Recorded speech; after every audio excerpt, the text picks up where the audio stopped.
Hey everybody, Trevor Lane, senior writer for LakersNation.com, your home for everything Lakers. Today we are talking about Joakim Noah, a center that suddenly came on the free agent market when the New York Knicks decided to waive and stretch his salary.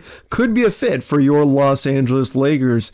Before we get to that though, today's show is brought to you by Lightstream. Head over to lightstream.com/Lakers to get a special deal just for my listeners. It is a credit card consolidation company, does a great job taking your existing debt and bringing it down into one low monthly payment. Again, go check them out, lightstream.com/Lakers. Okay, so let's talk about Joakim Noah and why he might be a fit with the Los Angeles Lakers. Now, when I mentioned this on Twitter earlier today, people went nuts and said that Noah is not the guy that they want to see with the Lakers, not in purple and gold, that he's washed up, yada, yada, yada. Okay, that's fine. That makes sense. I understand the repulsion to Noah, but the Lakers need another big. They just do. You look at what this roster has right now. JaVale McGee, hey, he had a great preseason, definitely impressed me, was better than I expected him to be. But the fact is that this guy, JaVale McGee, has played an average of about 10 minutes per game over the last 5 years of his NBA career. 5 years. That's a long time. He has not played the amount of minutes the Lakers are going to need him to play. This is a guy that's not going to be able to play 30 minutes a night. He's just not. He's more of a short burst guy. If you get 20, maybe 25 minutes out of him, you're going to be happy with that. So after that, what do? Well, you're either looking at playing Ivica Zubac, and that's been a bit of a dicey proposition from what we've seen from preseason. Yes, he's had some flashes where he's played well, but do you want him eating up those major minutes, and do you want to rely on him to eat up those major backup center minutes? Mo Wagner, hey, had a great summer league. Big fan of Mo. I like what he brings out on the floor. I think he could be a nice fit. I love his hustle. I love his aggressiveness. He can stretch the floor a bit. He bangs inside. He can block shots. He does all these things. All things you'd want a Lakers center to do, except he's hurt. He's hurt. We don't know when he's going to be back. He picked up that injury in summer league. He's a rookie. Sometimes it takes rookies time to adjust to catch up to the speed of the NBA game, and he's going to be playing catch up from missing all of training camp due to being injured. So you can't count on Mo Wagner being ready to roll anytime soon. So again, unless you want to go small ball all the time, which maybe the Lakers do, but here's the thing. The Lakers try going small by playing Kyle Kuzma at center, which you can get away with against certain teams, but not every team. We saw that with the Denver Nuggets. Nikola Jokic just beat him up. There's no question that Kyle Kuzma just isn't big enough to handle a guy like Jokic. And there's a few centers in this league that will do that to the Lakers. Now, some teams like the Warriors, Kuzma had no problem going small against because the Warriors go small. So fine, no big deal there. But other teams, you're going to need another big to help out. You're going to need somebody who can anchor the paint, and I'm not talking about a guy that's going to go in and play, say, 30 minutes a night. If McGee eats up 20, say 25 minutes, that gives you another 23 that you need somebody to play. Maybe you throw Zubac in for a few minutes here or there. Maybe you go small for 10 minutes or so. So we're really looking at maybe about a 10-minute stretch that you need another big for. Could Joakim Noah do that? Could he step in and play a 10-minute stretch? Well, we'd have to take a look at him and see what he can do at this stage. But he's a veteran. He's been around the NBA. Most likely, yeah, he can probably handle going out there and playing 10 minutes and play at an NBA caliber level, right?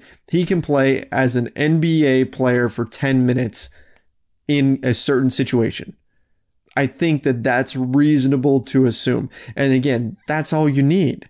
You don't need him to go out there and be a defensive player of the year. You don't need him to go out there and be an all-star. You just need him to go out there, eat up some minutes, and not mess things up. And I think that at this stage, Joakim Noah can probably do that.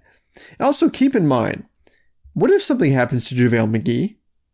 He hasn't been the most durable player over the course of his career. So what if something happens to JaVale? Then we're talking Ivica Zubac starting center for the Los Angeles Lakers. Now, if this was coming off of Zubac's rookie season, then hey, I'd be all for it.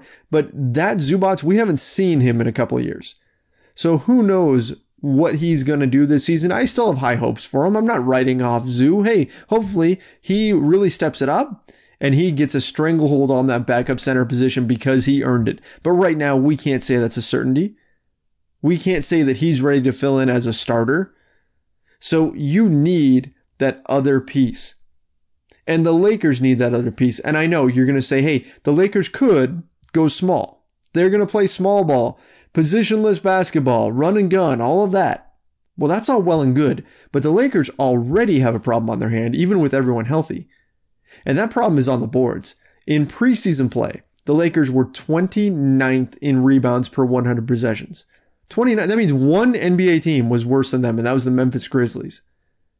This is a team that is undersized. Julius Randle isn't here anymore. Brook Lopez is not here anymore. Those guys used to clear out a lot of space. Yes, Lonzo Ball is going to help on the boards. He's going to dive down in and help. But you know what? That's not going to fix the entire problem. There's going to be nights when you need another player who can get in there and grab a rebound for you and get you out in transition that way. And Noah could be a guy who could do that. Now, yes, he's not the only option. There's other guys who'll be out there. None of them are going to be like starting caliber players. None of them are going to be players that you're going to get real excited about. We're talking about guys like Emeka Okafor, right? Who also hit the free agent market today because he was released.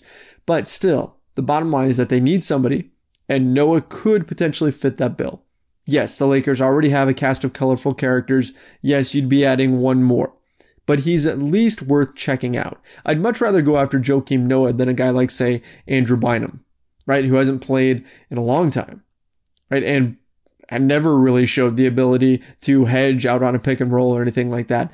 Noah fits what the Lakers need better than a guy like Bynum does, better than what most of the guys that are on the market would do.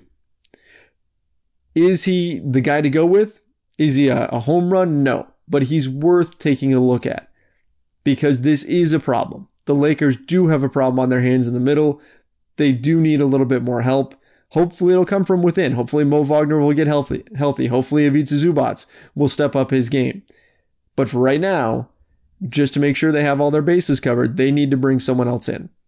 And you can't just wait on the buyout market. You can't wait and hope that sometime in January, Tyson Chandler gets bought out of Phoenix, right? By then, you may have run into a number of problems already. And this Lakers team can't afford in a brutal West to give up any wins because they don't have all the pieces they need on their roster. This is the big hole that we all saw coming in, was that the Lakers had some issues in the middle, and Joakim Noah gives them an opportunity not to fix it, but to at least put a little bit of a Band-Aid on it. And that may be enough for right now.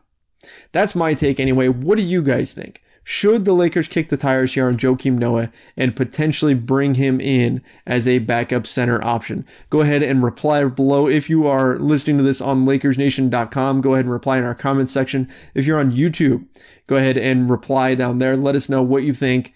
Should the Lakers take a look at Joakim Noah? Guys, make sure you keep checking back LakersNation.com for all the latest breaking Lakers news as we're getting closer to the regular season, and keep it tuned to the Lakers Nation YouTube channel.